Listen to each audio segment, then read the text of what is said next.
দেখেন না আপনি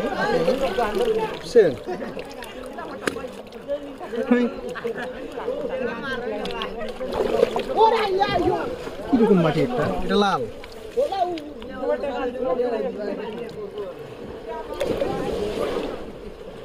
নিচে একরকম এটা একরকম পানির নিচে সাদা দেখা যাচ্ছে না খুব